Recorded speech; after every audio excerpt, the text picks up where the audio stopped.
For a long time, the press has been driven primarily by competition for scoops between reporters rather than by collaboration for truth among reporters. I think that we have not yet reckoned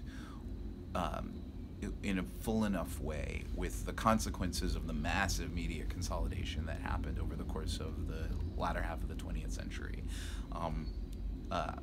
News outlets became more and more indistinct from one another, and I think they became, as a consequence, less and less trustworthy to the public. People stopped being able to recognize themselves in the press that they subscribed to, in the news outlets that they followed, and as a consequence, I think in part as a consequence, public support for and trust in the media has been declining for decades.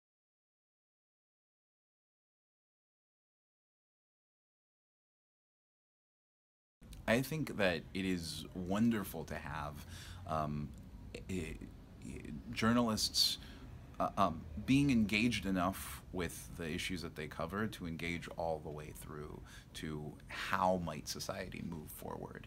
I think that one of the problems that can drive cynicism in journalism is if the public sees journalists as being only in the position of calling out, of trying to find villains everywhere in the landscape, and not as a pivotal part of the democracy that is trying to move society forward. And I see the work that you do in constructive journalism as being, as asking that question, not just what is going wrong, but how do we move forward? And I think it's important for all of us to be asking that question.